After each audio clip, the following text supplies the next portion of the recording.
Prefácio. Em meio às brumas da ficção científica do início do século XX, poucas narrativas são tão estranhamente fascinantes quanto The Tissue Culture King, conto publicado por Julian Huxley em 1926. Biologista, evolucionista, ensaísta e irmão do célebre Aldous Huxley, Julian transita nesta obra entre o delírio pseudocientífico e a sátira das ambições científicas ocidentais. Ao fazê-lo, cria um enredo que oscila entre o absurdo e a crítica velada ao imperialismo cultural, embora ironicamente acabe ele mesmo por reproduzir estereótipos raciais problemáticos que ainda hoje desafiam a leitura crítica da obra. No conto, um cientista ocidental é aprisionado por uma tribo africana e, graças ao seu conhecimento em biologia, passa a realizar experimentos grotescos com culturas de tecidos, incluindo a criação de um icônico sapo de 2 cabeças, símbolo grotesco da manipulação científica sem limites morais. Em sua sátira visionária, Huxley antecipa temas que seriam caros à bioética, à engenharia genética e à crítica da tecnocracia. Entretanto, ao ambientar sua história em um contexto africano genérico, repleto de clichês colonialistas e uma visão hierarquizada de civilização, ele também escancara os preconceitos de sua época. Hoje, o conto é lido com desconforto por parte dos estudiosos da literatura e da ciência. A representação dos nativos africanos como supersticiosos, submissos e intelectualmente inferiores não apenas reforça estereótipos racistas, como serve de pano de fundo para o engrandecimento de um cientista branco salvador. Embora Huxley não tenha sido um defensor do racismo explícito em sua obra científica, sua ficção revela um eurocentrismo impregnado das estruturas sociais da Inglaterra colonial do início do século XX. Ler The Tissue Culture King nos dias de hoje exige, portanto, uma abordagem crítica, não como celebração da engenhosidade científica, mas como testemunho das complexas interseções entre ciência, poder e ideologia. Apesar de seus problemas, o conto legou à cultura popular uma das imagens mais duradouras e involuntariamente cômicas da paranoia moderna: o chapéu de alumínio. Sim, a primeira aparição documentada de um capacete de alumínio como dispositivo de proteção contra controle mental aparece justamente aqui.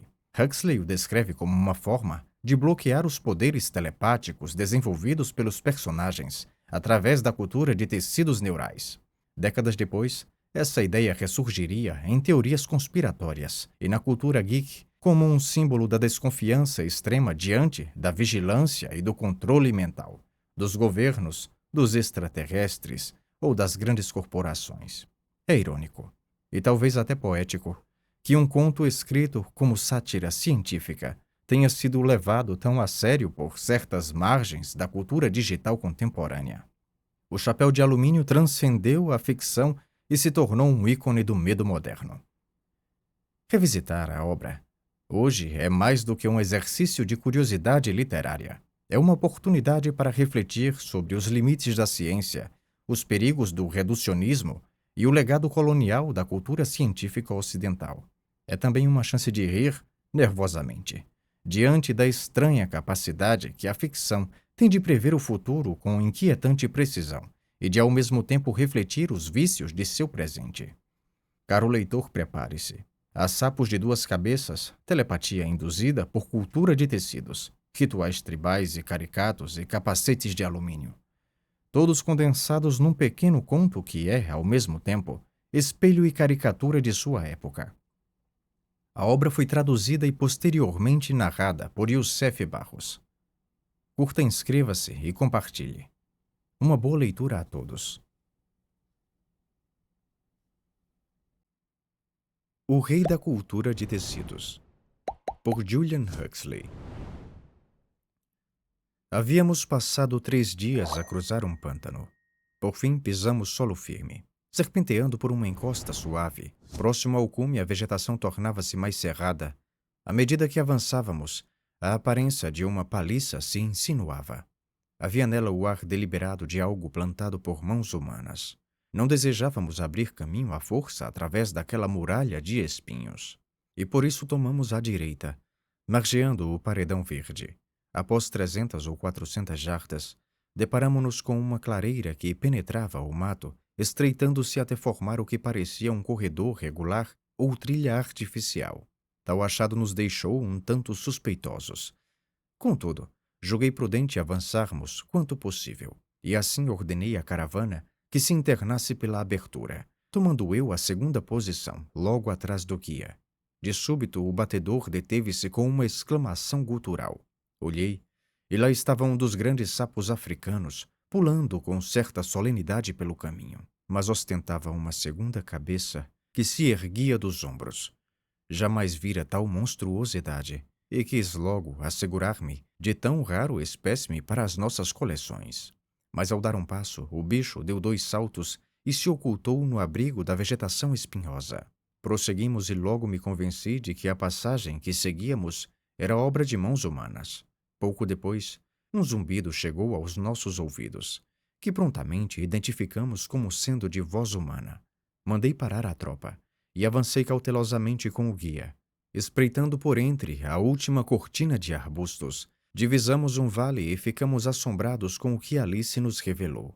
A voz vinha de um negro gigantesco, não menos que 8 pés de altura. O maior homem que já vi fora de um circo.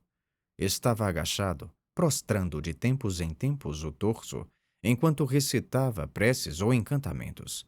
Diante dele, no chão, jazia o objeto de sua devoção, um pequeno fragmento de vidro, pousado sobre um delicado pedestal de ébano entalhado. Ao seu lado, uma enorme lança e um cesto pintado com tampa.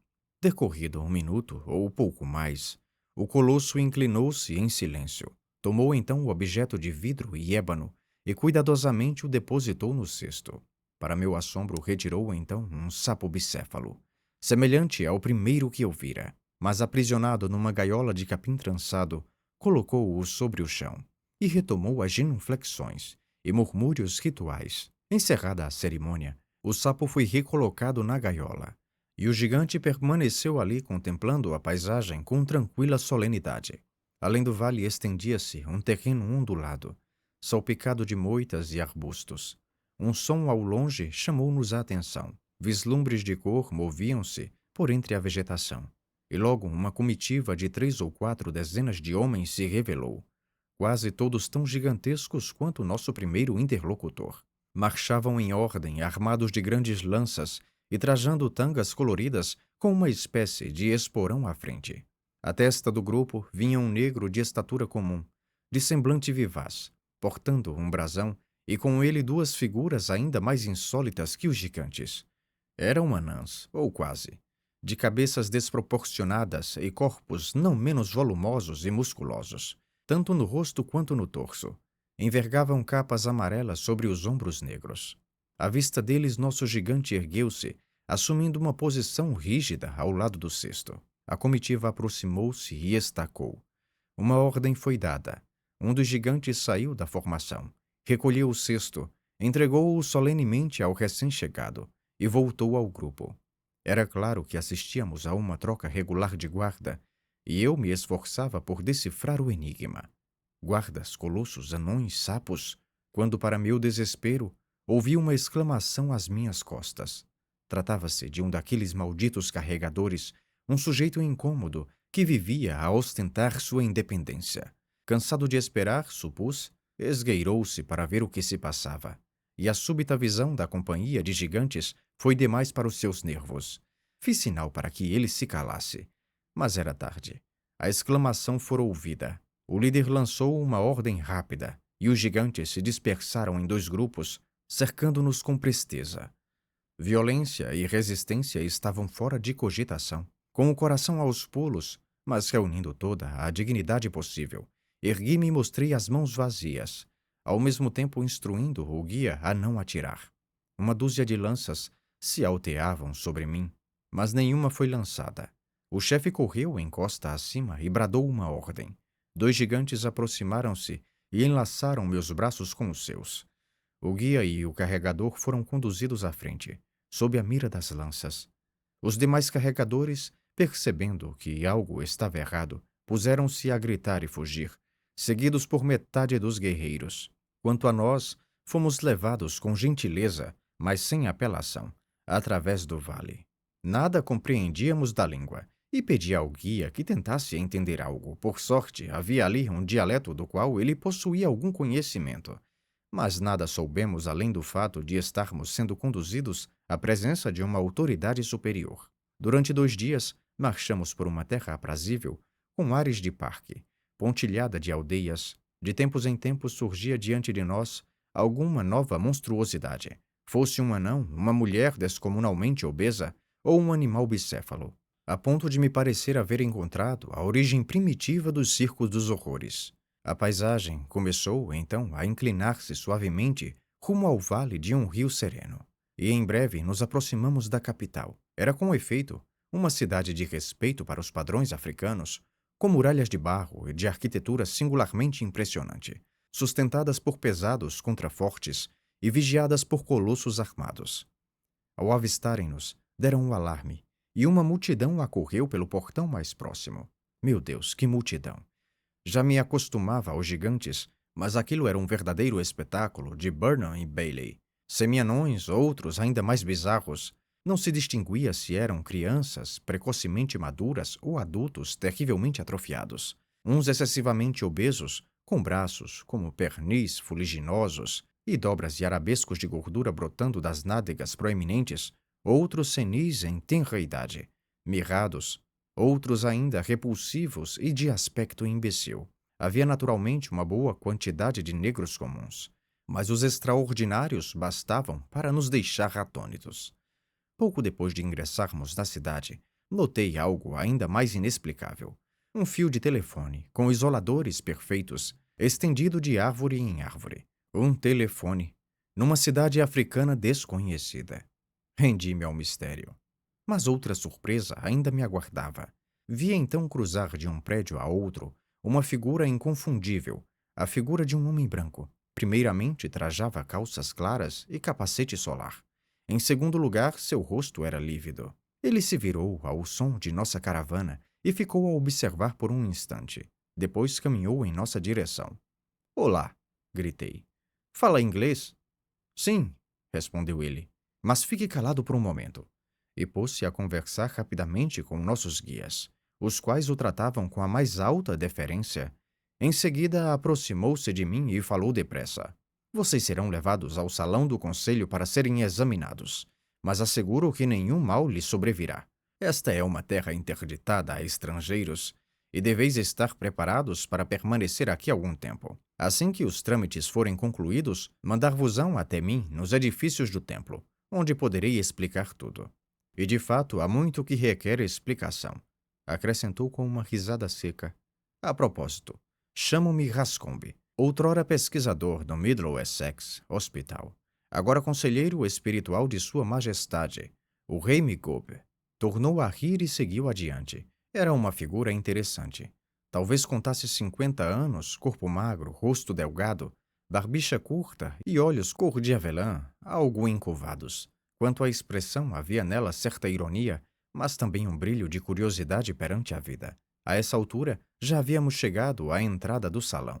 Nossos gigantes formaram fileira do lado de fora, com meus homens atrás deles, e apenas eu e o chefe da escolta adentramos o recinto. O exame foi puramente formal, notável, sobretudo, pelo ritual e solenidade que marcavam todos os gestos dos 20 e tantos homens imponentes, trajando longas vestes que compunham o conselho. Meus homens foram levados a algum pátio cercado. Quanto a mim, fui conduzido a uma pequena cabana, mobiliada com certo esforço de imitar o estilo europeu, onde reencontrei Rascombe.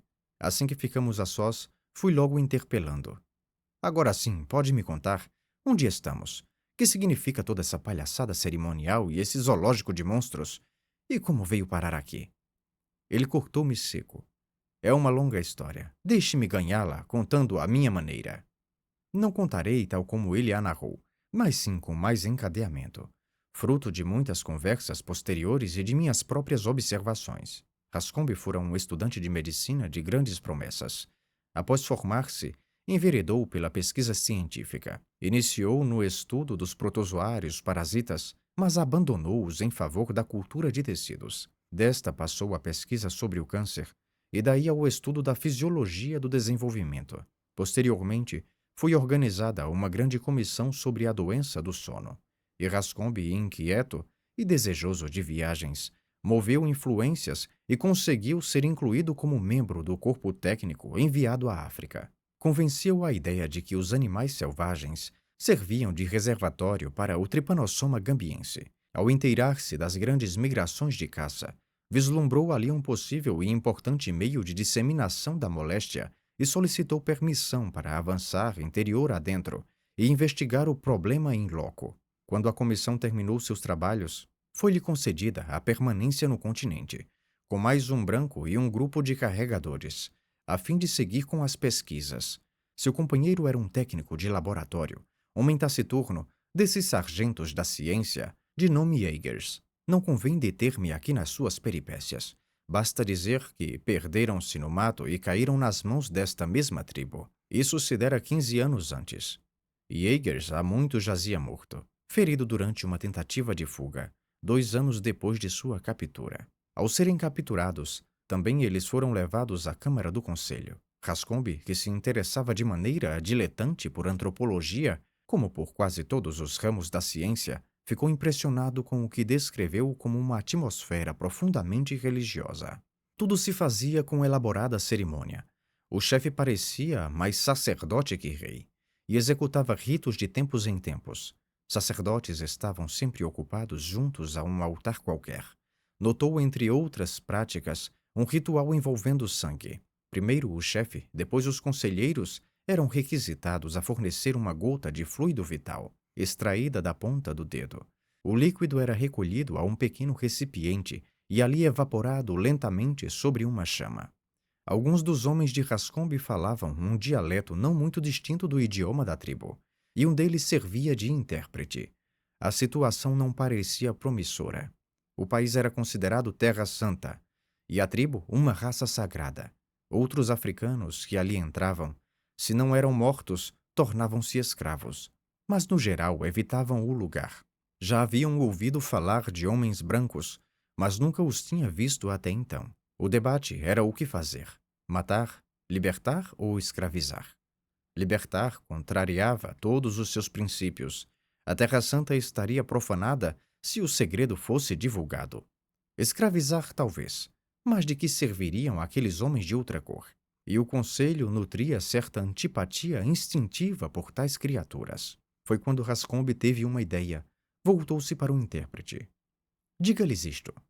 Vós venerais o sangue? Nós também. Também nós, brancos, o reverenciamos.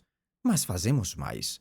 Podemos tornar visível sua natureza oculta e verdadeira. Com permissão mostrarei essa grande magia.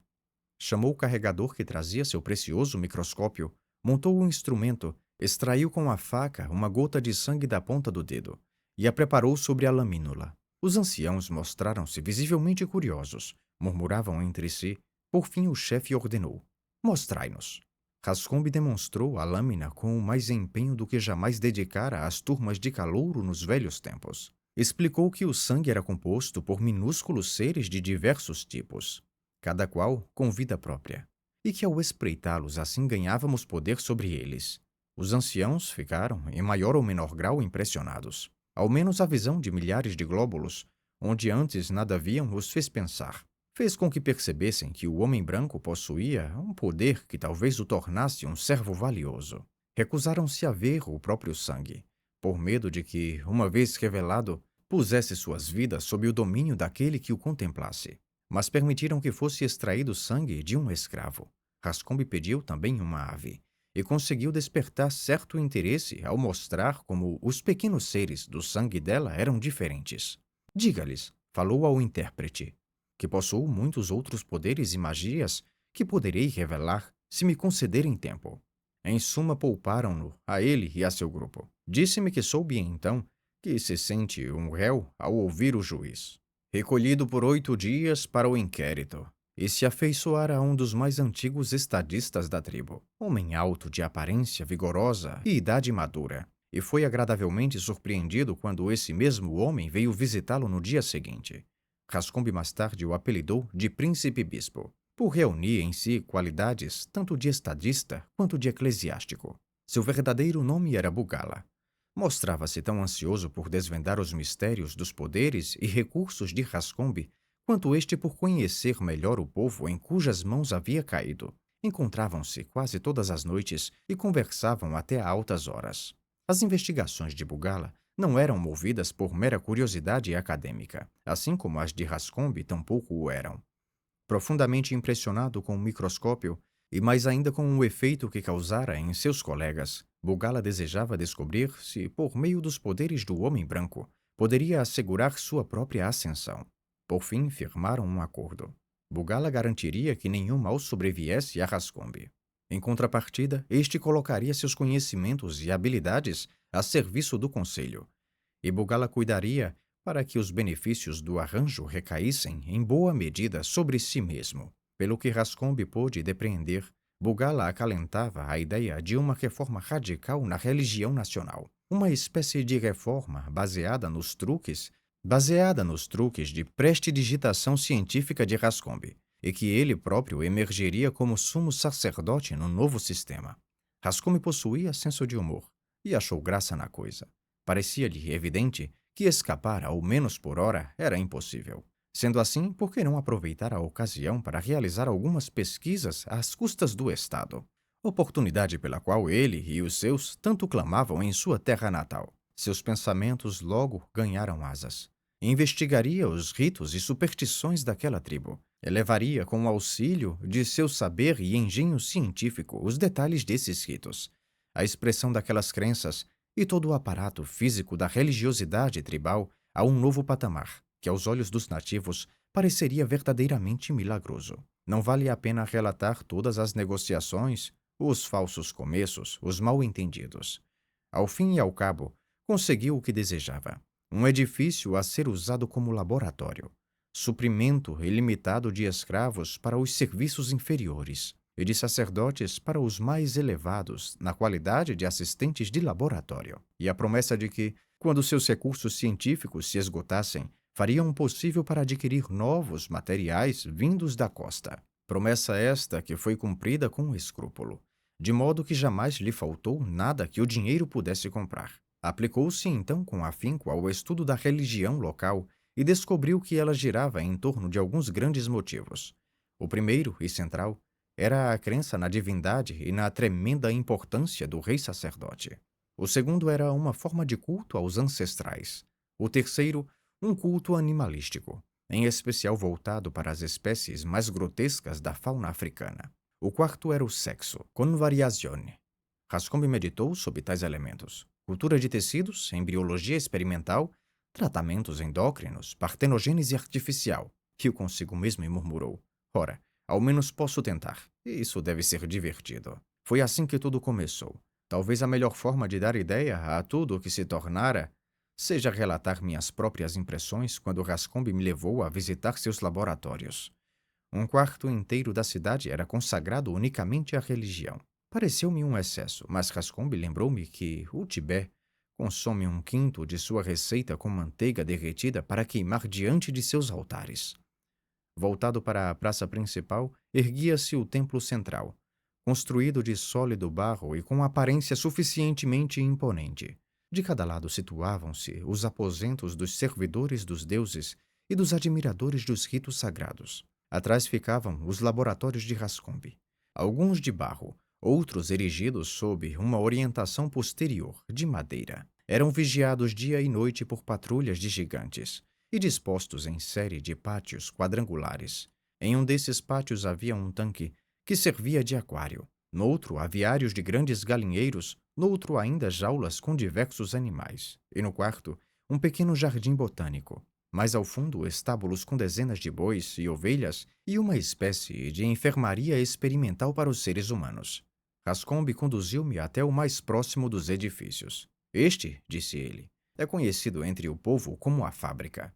Difícil é traduzir o termo com exatidão, mas significa literalmente o lugar onde se produz, a fábrica da realeza ou da majestade, e a fonte da imortalidade ancestral. Olhei ao redor e vi pelotões de mulheres africanas robustas e reluzentes, trajando vestidos justos e toucas pouco usuais, mas elegantes, além de luvas de borracha. Microscópios abundavam, assim como recipientes diversos, de onde emergia vapor.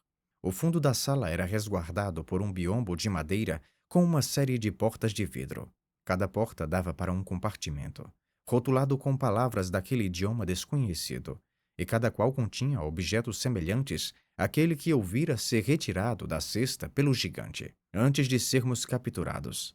Tubulações cercavam a câmara e pareciam distribuir o calor de uma fornalha num dos cantos. Fábrica da Majestade, exclamei. Fonte da imortalidade? Que diabo queres dizer com isso? Se preferires um nome mais prosaico, disse Rascombe, chamar-te-ia isto de Instituto de Cultura Religiosa de Tecidos.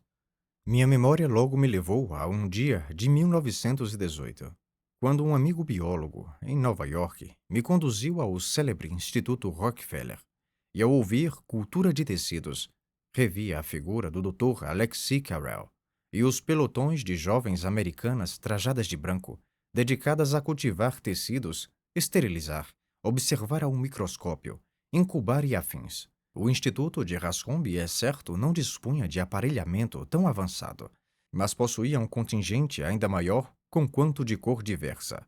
Rascombe deu início às explicações. Como provavelmente sabes, disse ele, o ramo de ouro de Fraser introduziu-nos ao conceito de rei sacerdote sagrado e mostrou quão fundamental é esse arquétipo nas sociedades primitivas. A sorte da tribo é considerada indissociável à do rei, e cuidados extraordinários são tomados para protegê-lo de qualquer mal. Neste reino, outrora, ao monarca mal se permitia pôr o pé no chão, sob risco de perder sua divindade. Seus cabelos cortados e aparas de unhas eram confiados a um dos mais altos dignatários do estado, cuja função era sepultá-los em segredo, para evitar que algum inimigo se valesse deles em ritos de feitiçaria capazes de causar-lhe doença ou morte. Se um plebeu ousasse pisar na sombra do rei, pagava com a vida. Anualmente, um escravo era feito rei por uma semana, gozava de todos os privilégios reais e era decapitado ao fim de sua glória efêmera. E por esse expediente acreditava-se que os males destinados ao rei eram afastados vicariamente. Montei primeiramente meu aparato, prosseguiu Rascombe, e com a ajuda de Eggers consegui boas culturas, inicialmente de tecidos embrionários de frango e mais tarde, com o auxílio de extrato embrionário de diversos tecidos mamíferos, inclusive adultos. Dirigi-me então a Bugala, dizendo-lhe que eu poderia aumentar a segurança, se não do rei como um indivíduo, ao menos da vida que nele residia, e que presumia que isso bastaria do ponto de vista teológico. Apontei-lhe que se escolhesse tornar-se guardião das vidas subsidiárias do rei, ocuparia posição mais elevada que a do camareiro ou do sepultador das sagradas aparas, podendo fazer do posto o mais influente do reino. Ao fim me foi permitido, sob ameaça de morte, caso ocorresse qualquer infortúnio, extrair pequenas porções do tecido conjuntivo subcutâneo de Sua Majestade sob anestesia local. Na presença da nobreza reunida, inseri fragmentos desses tecidos em meio de cultura e mostrei-lhes ao microscópio. As culturas foram então encerradas em incubadoras, sob guarda constante, substituída a cada 8 horas de meia dúzia de guerreiros. 3 dias depois, com alegria constatei que todas haviam se desenvolvido. O conselho se mostrou visivelmente impressionado. Discorria então um discurso magnífico, argumentando que aquele crescimento constituía um aumento efetivo na quantidade do princípio divino inerente à realeza, e que, melhor ainda, eu poderia aumentá-lo indefinidamente. Cortei então cada cultura em 8 partes e as repliquei. Novamente sob guarda, foram examinadas 3 dias depois.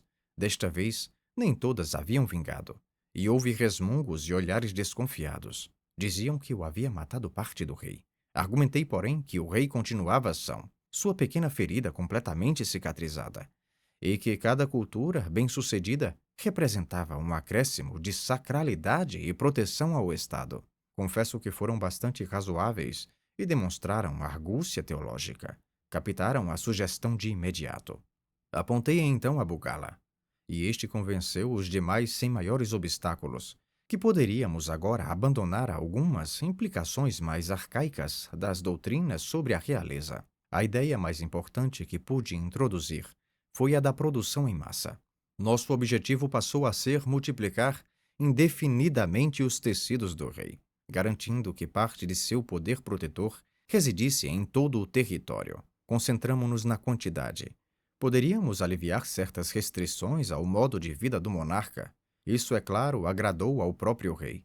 E também a Abu Gala, que vislumbrou um poder até então inimaginável. Poder-se-ia supor que tamanha inovação encontraria resistência apenas por selo, mas devo reconhecer que esse povo, em matéria de abertura mental, supera em muito o comerciante médio. Estabelecido o princípio, debati com Bugala os melhores métodos de engajar as massas em nosso empreendimento. Que oportunidade para a propaganda científica! Mas, infelizmente, o povo não sabia ler. Contudo, a propaganda de guerra funcionara bem em países praticamente analfabetos. Por que aqui não? Hascombe organizou uma série de palestras públicas na capital, nas quais demonstrava os tecidos régios à multidão, convocada por arautos reais. Um grupo impressionante de nobres era sempre destacado para compor o palco. O orador explicava quão vital era para a comunidade possuir crescentes reservas dos tecidos sagrados. Infelizmente, a preparação era custosa e laboriosa e todos deveriam contribuir. Assim foi estabelecido que cada indivíduo que ofertasse uma vaca ou búfalo, ou seu equivalente em 3 cabras, porcos ou ovelhas, seria concedida uma porção da anatomia régia, primorosamente montada em suporte de ébano. A replicação das culturas ocorreria em dias e horários fixos, sendo obrigatório o envio das amostras para renovação. Caso por negligência o tecido morresse, não haveria reposição. A assinatura dava direito à replicação por 1 ano, renovável, é claro. Por esse meio, não apenas se ampliava consideravelmente a totalidade do rei, para benefício de todos, como cada possuidor de uma cultura detinha uma parte efetiva de sua majestade, com a infinita alegria e o privilégio de contribuir com seus próprios esforços para a multiplicação da divindade. Ademais, podiam também servir à pátria dedicando uma filha ao Estado. Essas jovens seriam alojadas e alimentadas pelo governo, e instruídas na técnica da cultura sagrada. As candidatas seriam selecionadas conforme sua aptidão geral, mas naturalmente deveriam também distinguir-se em exame sobre os princípios religiosos. Nomeadas por um período probatório de 6 meses, após esse tempo obteriam status permanente com o título de Irmãs do Tecido Sagrado. A partir daí, com idade, experiência e mérito, poderiam almejar promoções aos postos de mães, avós, bisavós e grandes matriarcas da mesma ordem. O mérito e os benefícios advindos do contrato estreito com a fonte de todas as bênçãos se estenderiam às suas famílias. O esquema se espalhou como fogo na savana. Porcos, cabras, gado, búfalos e moças negras acorreram em profusão. No ano seguinte, o projeto estendeu-se a todo o país com um laboratório itinerante que fazia rondas semanais. Ao fim do 3º ano, mal havia uma família no país que não possuísse ao menos uma cultura sagrada. Estar sem uma seria como estar sem calças, ou ao menos sem chapéu, na Quinta Avenida. Assim foi que Bugala promoveu uma reforma na religião nacional. Entronizou-se como a mais importante figura do país e firmou no coração da organização do Estado a ciência aplicada e a figura de Hascombe.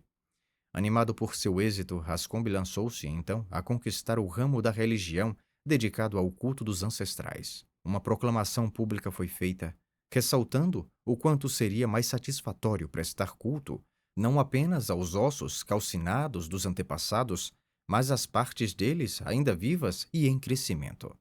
Todos os que desejassem usufruir das benesses do Departamento de Estado de Bugala deveriam, pois, trazer seus parentes mais idosos ao laboratório em horários específicos, onde fragmentos seriam extraídos, sem dor, para fins de cultura. Essa proposta mostrou-se igualmente atraente ao cidadão médio.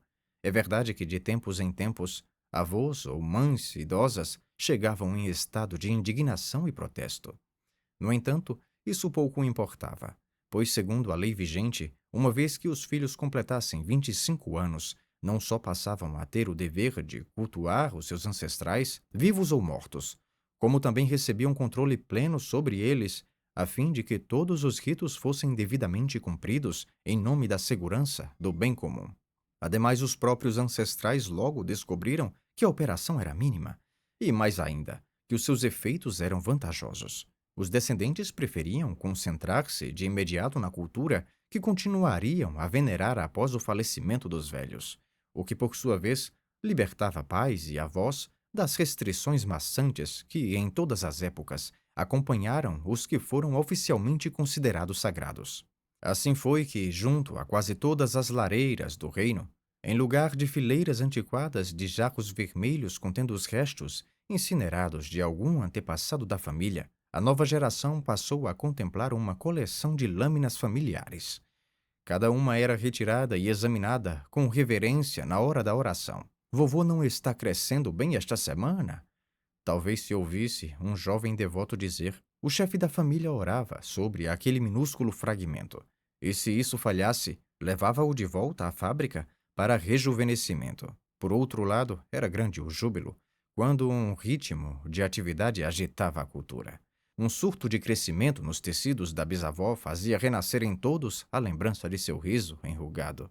E por vezes parecia que toda uma geração se movia simultaneamente, como se num impulso comum abençoassem seus piedosos descendentes. Para lidar com a eventualidade de culturas se extinguirem, Rascombe fundou um armazém central onde duplicatas de todas as linhagens eram preservadas.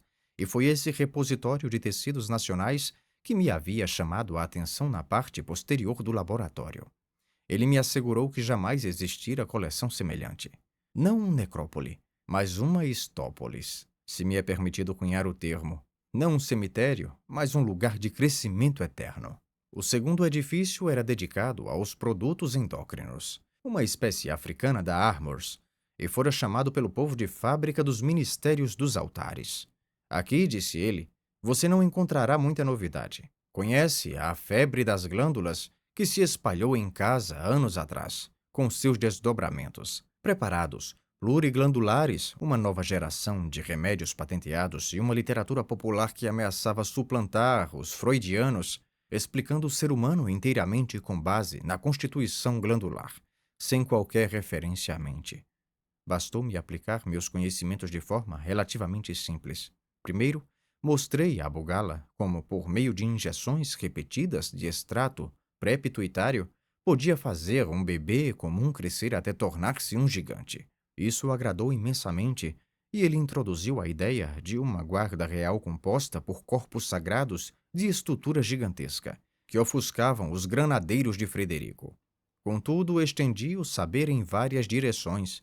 Aproveitei o fato de que sua religião reverencia formas monstruosas e imbecis do ser humano. Isso, aliás, é comum em muitos países, onde idiotas são tidos como inspirados e anões despertam temor supersticioso.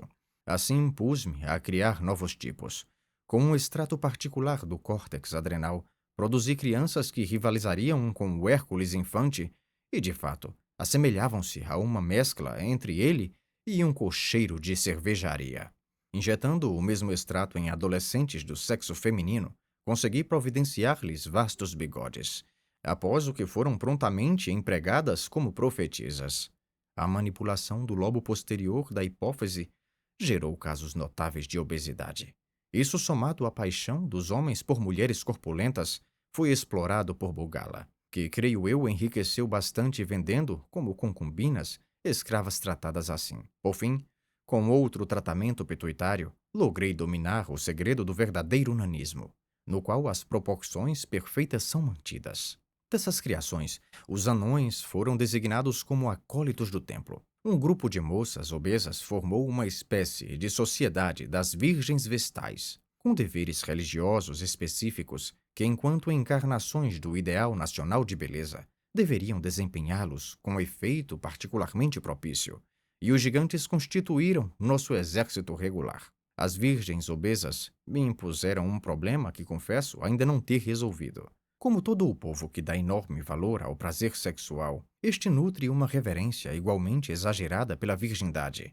Assim ocorreu-me que, se conseguisse aplicar a grande descoberta da partenogênese artificial de Jacques Loeb ao homem, ou mais precisamente a essas jovens senhoras, poderia cultivar uma raça de vestais autorreprodutoras e eternamente virgens, às quais se ligaria em forma concentrada a reverência de que lhe falei.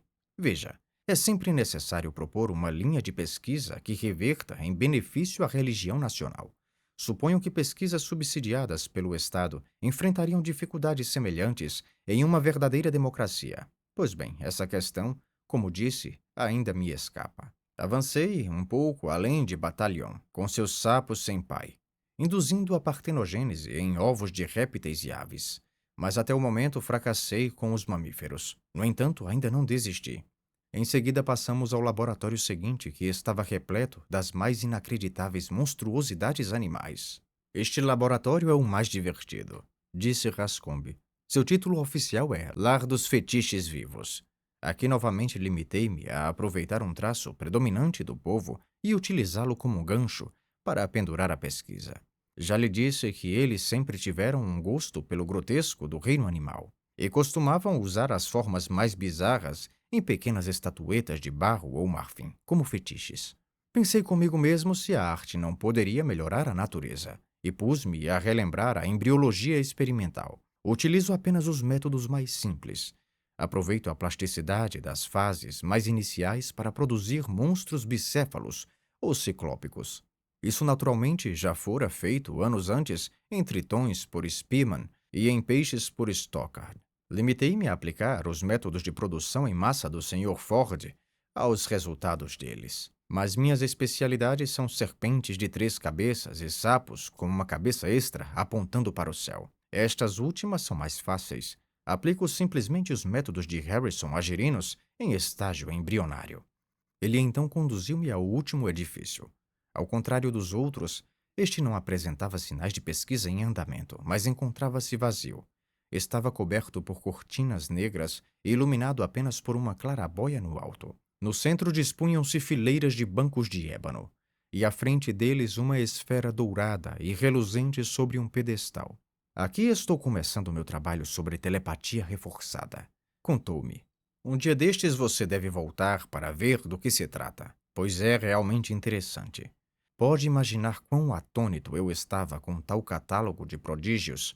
Todos os dias eu conversava com Rascombe, e aos poucos esses colóquios tornaram-se eventos reconhecidos de nossa rotina diária. Um dia perguntei se ele havia desistido da esperança de escapar. Ele demonstrou uma hesitação curiosa antes de responder. Por fim disse: Para dizer-lhe a verdade, meu caro Jones, já faz alguns anos que quase não penso mais nisso. Pareceu-me tão impossível no início que resolvi banir a ideia da mente e voltei-me com crescente energia. Eu diria até com fúria ao meu trabalho. E agora, por minha alma, já não tenho tanta certeza se quero escapar ou não. Não quero escapar? Exclamei. Certamente não está falando sério. Não tenho tanta certeza, respondeu com júbilo. O que mais desejo é avançar com este meu trabalho. Ora, homem, você não percebe a oportunidade que tenho nas mãos? E tudo cresce com tamanha rapidez. Vejo diante de mim todo tipo de possibilidade. E então calou-se pensativo. Contudo, por mais que seus feitos passados me interessassem, eu não estava disposto a sacrificar meu futuro por ambições intelectuais desviadas, mas ele não abandonaria sua obra. Os experimentos que mais incendiavam sua imaginação eram os que conduzia sobre telepatia em massa.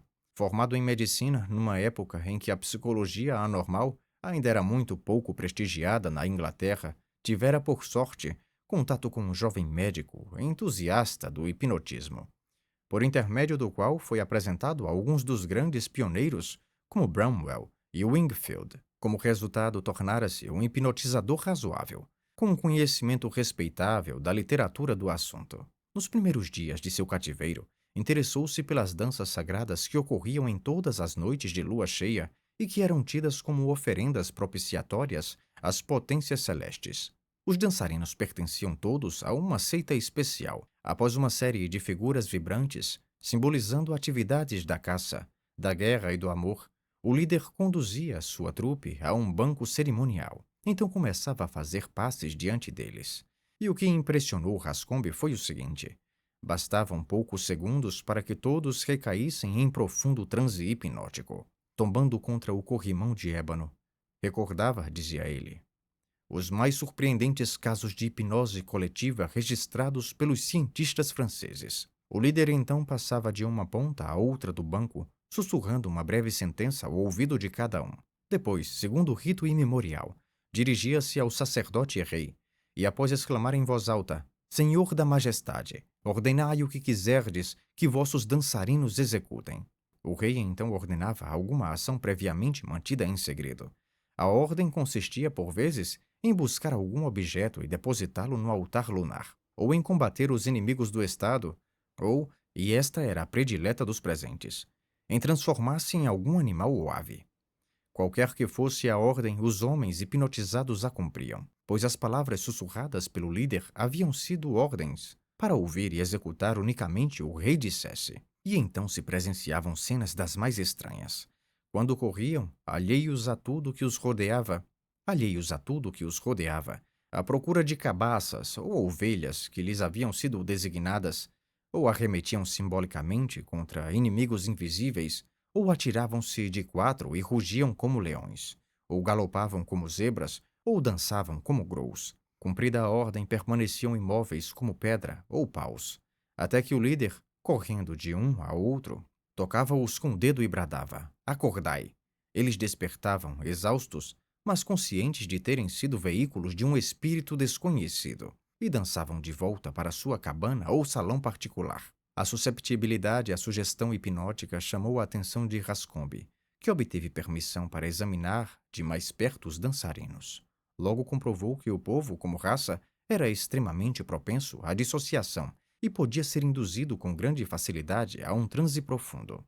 Mas um transe no qual o subconsciente, embora completamente desligado do eu desperto, compreendia porções da personalidade que não se retinham nos estados hipnóticos dos europeus. Como a maioria dos que se aproximavam da chama psicológica, ele interessava-se pela ideia da telepatia. E agora, com esse manancial de sujeitos hipnóticos à mão, pôs-se a realizar investigações genuínas sobre o problema. Selecionando seus sujeitos, logo pôde demonstrar a existência da telepatia, ao fazer sugestões a um homem hipnotizado que as transferia, sem qualquer mediação física, a outro distante. Mais tarde, e este foi o ponto culminante de sua obra, descobriu que ao fazer uma sugestão a vários sujeitos de uma só vez, o efeito telepático era muito mais intenso do que quando feita a um de cada vez. As mentes hipnotizadas reforçavam-se mutuamente. Estou à caça da superconsciência, disse Rascombe, e já alcancei seus rudimentos.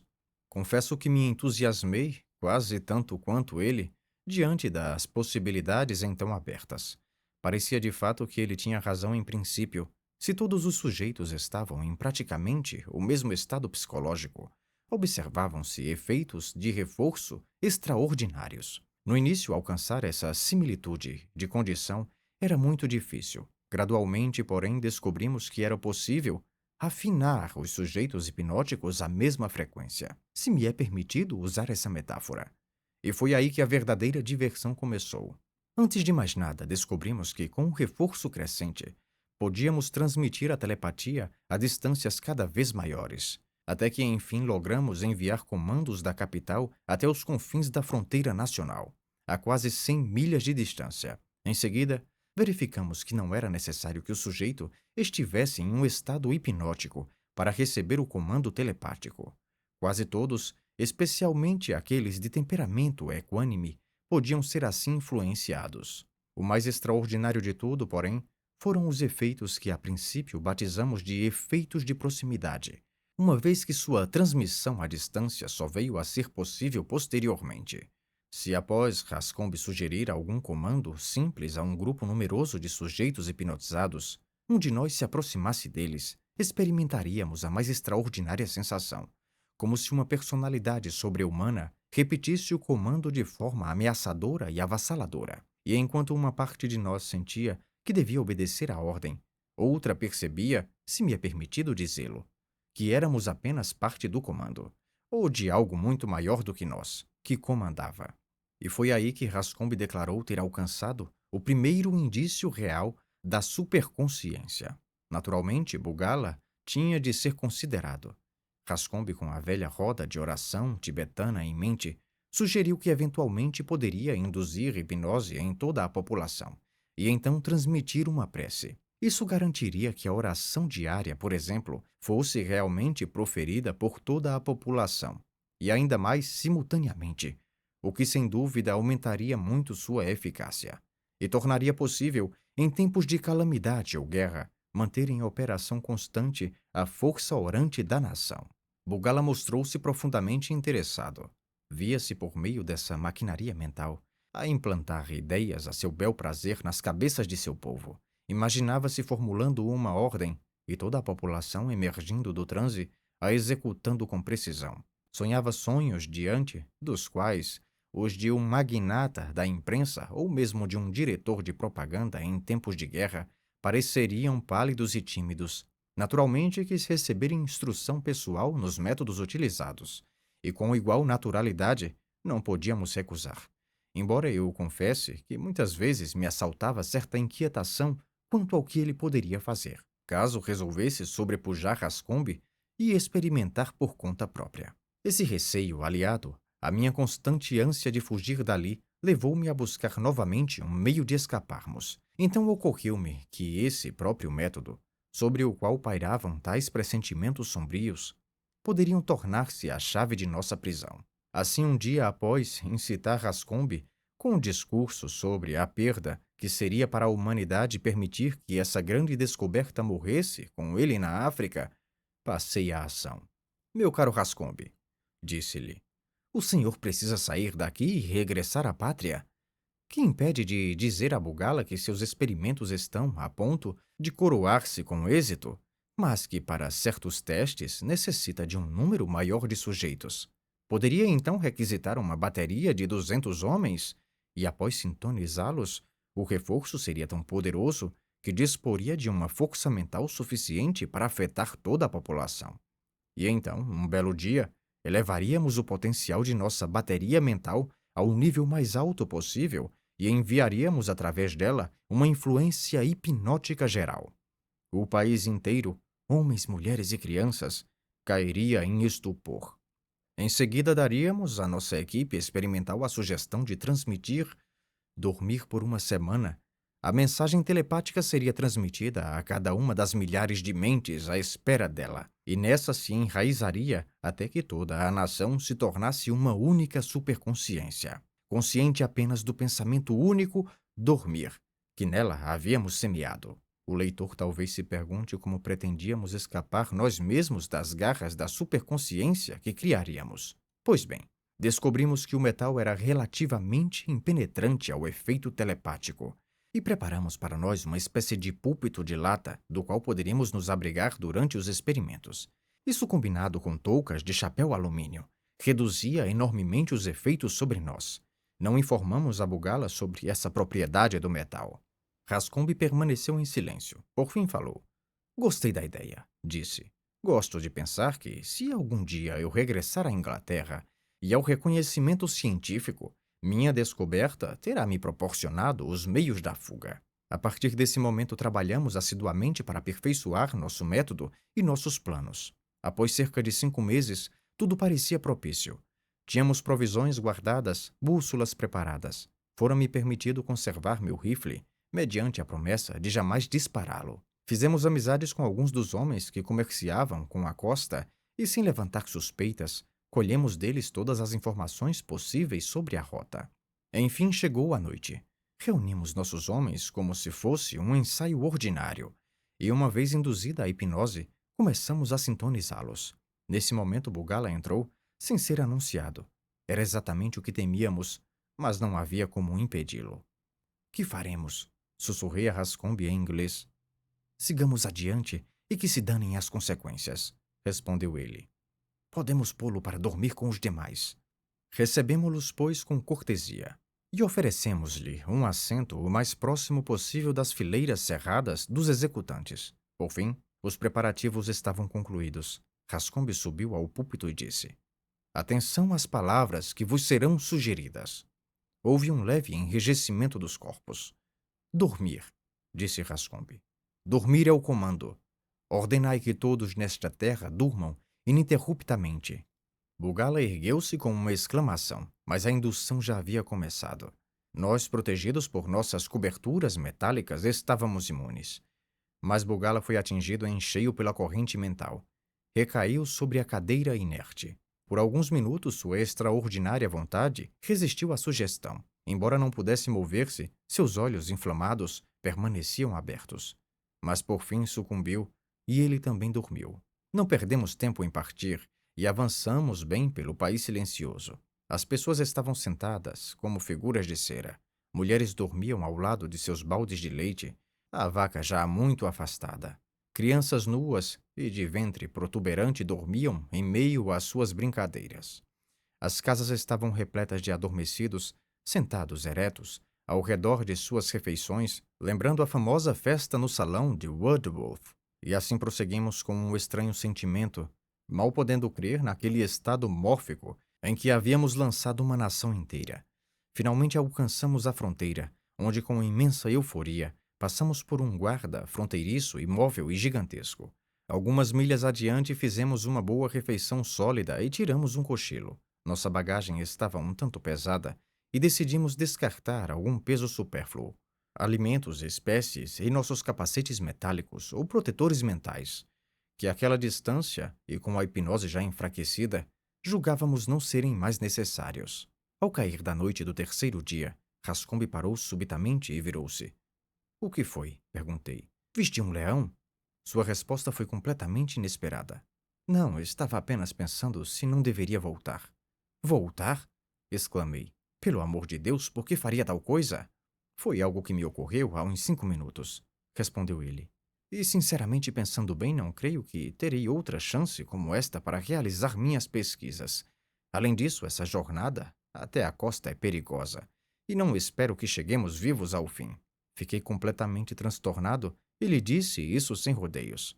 E de súbito, por alguns instantes, senti também que devia voltar.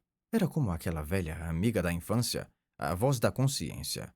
Sim, de fato, devemos voltar, pensei com fervor.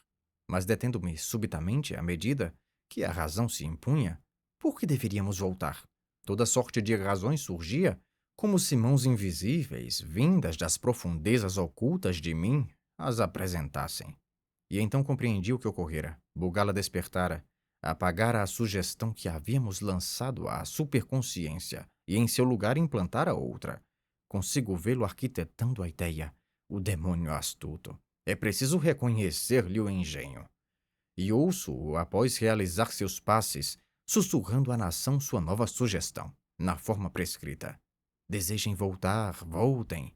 Para a maioria dos habitantes, o comando nada significava, pois já se encontravam em casa. Sem dúvida, alguns jovens nas colinas ou crianças traquinas, ou moças fugidas para encontrar seus amantes, já regressavam, rígidos, em transe sonambúlico às suas residências. Apenas para esses e para nós, o novo comando da superconsciência fazia sentido. Estou aqui pondo tudo de modo longo e discursivo, mas no momento vi tudo num lampejo.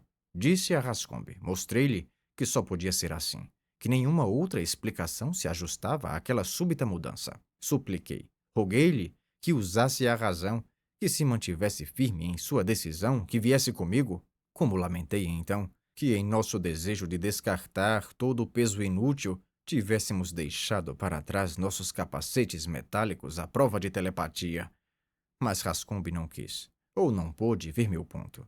Creio que ele estava muito mais imbuído dos sentimentos e do espírito daquele país, e portanto mais suscetível. Seja como for, permaneceu imóvel. Devia voltar, sabia disso. Via-o com clareza, era seu dever sagrado. E outras tantas tolices do mesmo gênero. Durante todo esse tempo a sugestão também me assaltava, e por fim senti que se não pusesse mais distância entre mim e aquela bateria uníssona de vontade, também eu sucumbiria. Rascombe, disse-lhe, eu vou seguir. Pelo amor de Deus, venha comigo. E lancei-me ao caminho. Mochila ao ombro. Vi que ele vacilava e deu alguns passos atrás de mim, mas por fim virou-se e, apesar de minhas frequentes pausas e apelos para que me acompanhasse, seguiu na direção de onde viéramos. Posso assegurar-vos que foi com a alma sombria que prossegui minha jornada solitária. Não vos aborrecerei com minhas desventuras.